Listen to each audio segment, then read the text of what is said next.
Hi everyone, Natasha here, and around my home today I am in my living room. This is a space we haven't been for quite a while.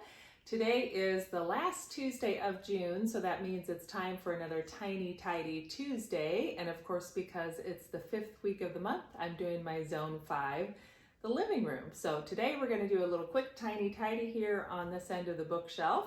And I'd love for you to join me and do a little tidying up as well. So hop up and let's get going, and welcome to my living room.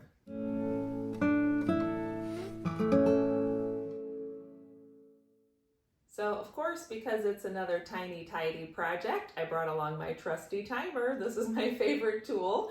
So I only have a few more minutes. I just dropped my daughter off at summer school, and then in a few minutes I need to head out to work.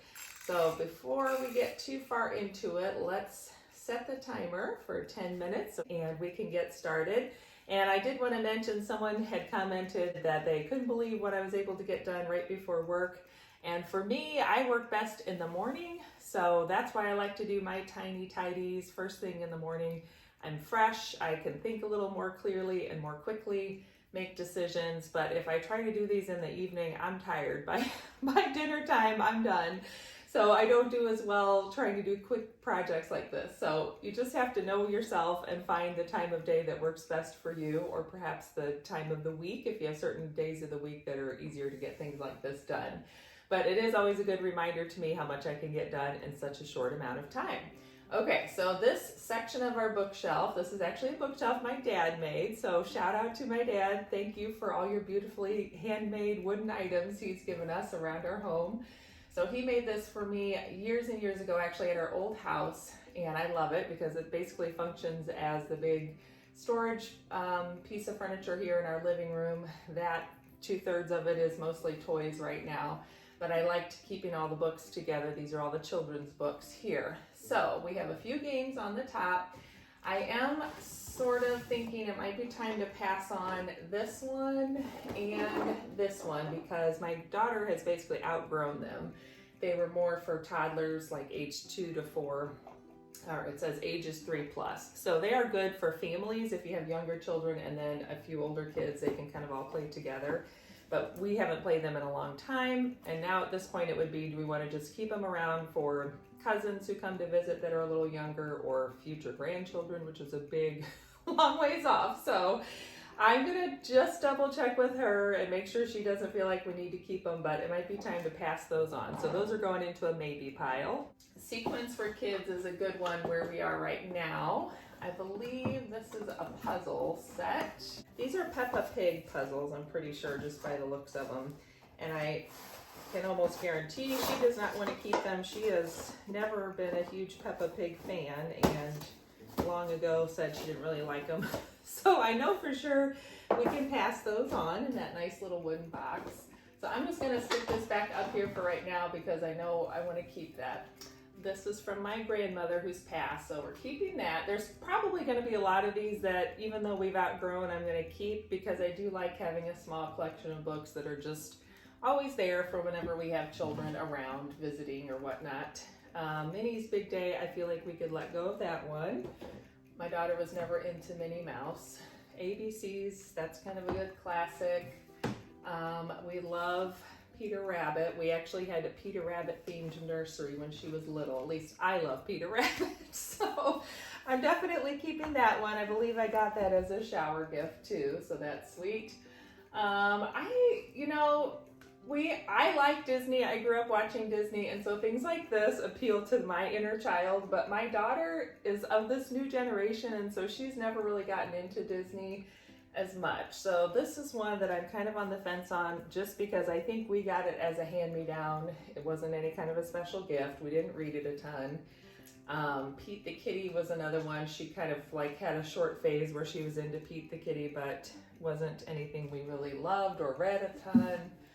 And then I have a few books in here that are my husband's from his childhood, so I'll be keeping them, but I'm not sure. They'll probably just stay here for lack of anywhere else to put them. This is a cute little one, so I think I'm going to keep that just because that's a fun, easy one for small children. This was a collection from my mother-in-law, and we still sometimes get these out and read them. They're kind of a good broad range, so I'm going to keep those. Big Red Barn is another good classic. Whoops. This was one we read a lot, so these are all keepers to me. Anything that feels like it has a little sentimental value, or it's just kind of a classic. Little Blue Truck was a huge hit for a long time for my daughter, and we have, I think, 3 or 4 of the Little Blue Truck books, so we're keeping those. So she even had a Little Blue Truck themed birthday party. I think her first or second birthday we did that. This is one I loved as a kid. I'm keeping that. I don't think that's the original copy from my childhood because it didn't last after the 6 kids in our family, but I had to get my own copy.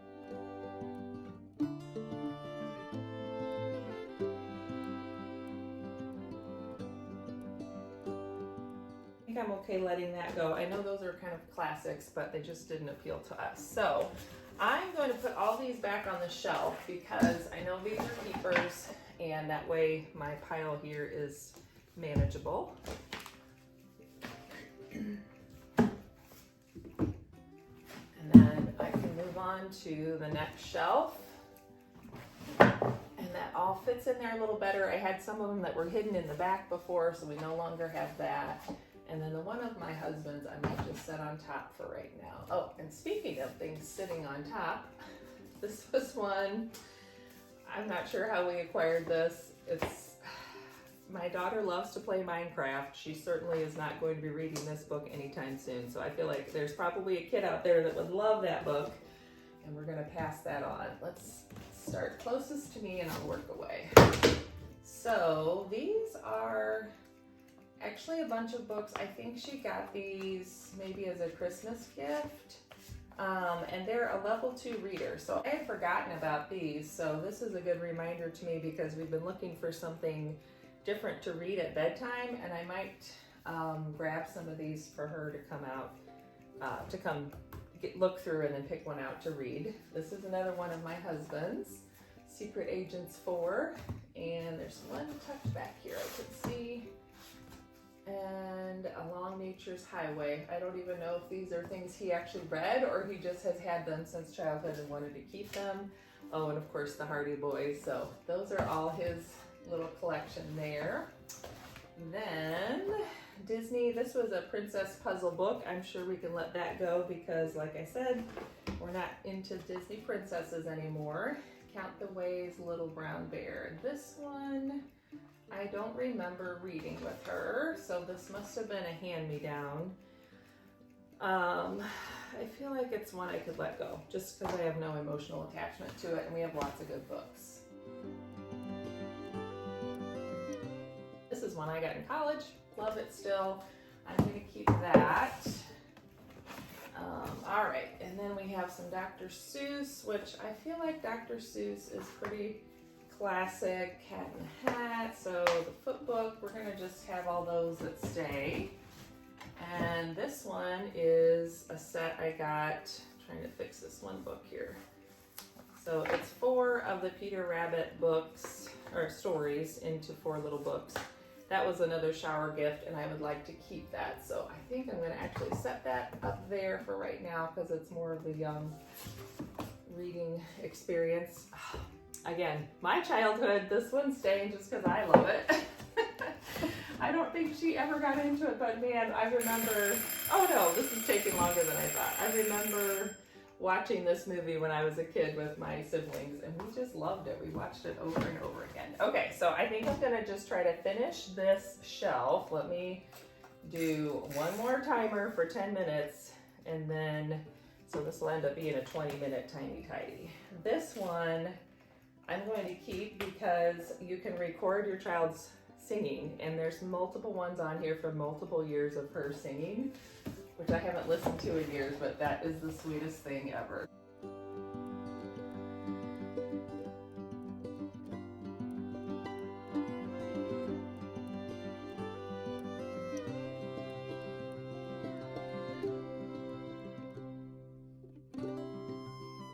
Okay, so here's something. I do have the ABC book in 2 different versions, but I believe this one is longer than this one.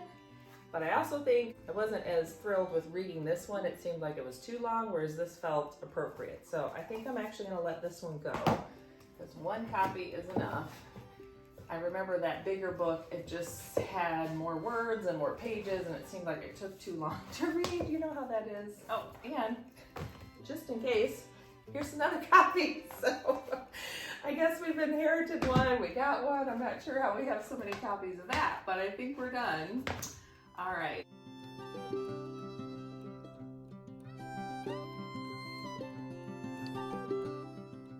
Redfish, bluefish. Okay, Berenstain Bears, another one that I have a soft spot in my heart because they were my favorite as kids. We have quite a collection and we'll be keeping them because I just love them so much. But I would like to put them all together.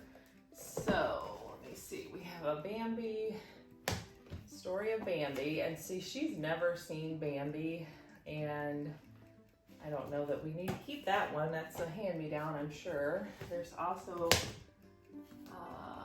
oh, Magic Tree House. This would be one that we might be able to read right now, so I'm going to keep that out to ask her about reading. Sleeping Beauty, Cat in the Hat Comes Back, Bambi Grows Up. So I guess I have Thumper. I just don't know, since she's not really into these movies, whether or not we even need to keep them.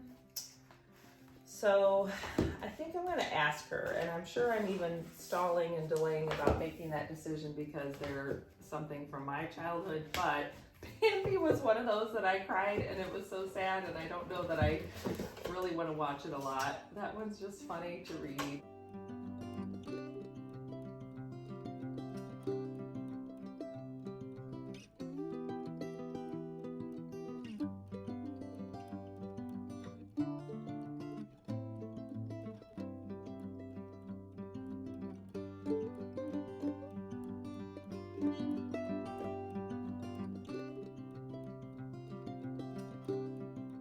Ones that are kind of more recent and we have enjoyed reading, I think. This one I don't know that we've ever read, and I think it was a hand-me-down, so I'm going to ask her. The Whale, I don't know. And I think we've read this one, but I don't know if she liked it, and it was a newer one, so that's good. That's a little bit less on that shelf. Let's see if I can get through. I have 5 minutes left. Okay. Incredible You, Dr. Wayne Dyer. I have a whole bunch of these from Dr. Dyer or various people like that. So I think I want to keep them.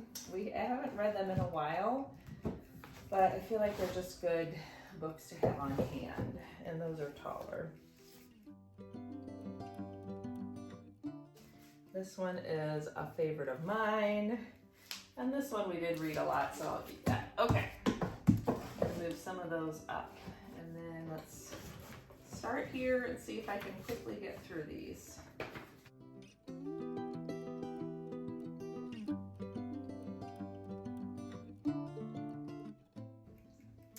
First Book of Letters, I feel like that was a good one. I'm fine keeping that. That's kind of a good classic one for any age. I'm going to take a stack and see if I can go through it.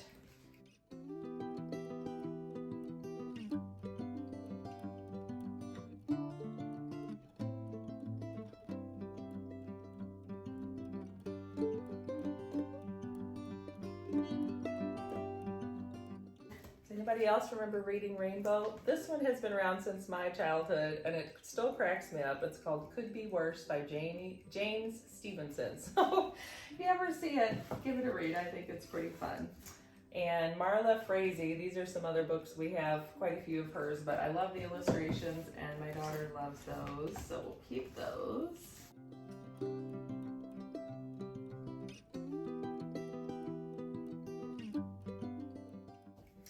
Another one of my favorites, The Relatives Came by Cynthia Rylant.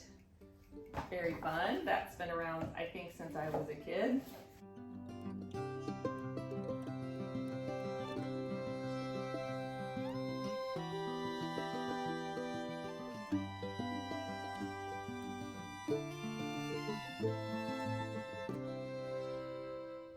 Well, I'm not sure what's happening with my phone. It keeps turning off, so I'm going to try one more time to just wrap this up, don't forget to check out the description below because there's a fun collab each Tuesday with all of us doing these tiny, tidy videos.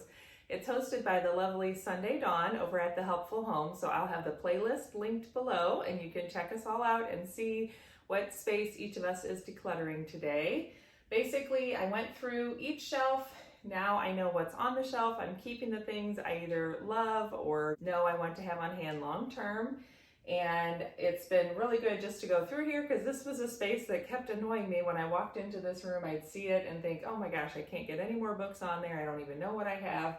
So just knowing what I have has been really helpful. I've got a small stack to ask my daughter. She wants to read at bedtime. I have 2 games we're getting rid of, and then this is a stack I'm going to ask her if she wants to keep. And then this is stuff I'm positive I need to get rid of, so we'll donate or pass those on along with this as well, which is the puzzles and then a few more books that I know I don't need to keep on hand. So it was a productive tiny tidy, even though my phone wasn't cooperating and you may not have caught it all, but you got the gist of it. And that's the point, is just getting in there and getting a little tidying up done. I hope it was helpful and inspiring for you, and don't forget to stay tuned. I'll be back on Sunday with a planning video and then back on Tuesday with more tiny tidy. Thanks for joining me. Have a great day. Don't forget to subscribe and hit that like button down below, and I'll see you next time. Bye.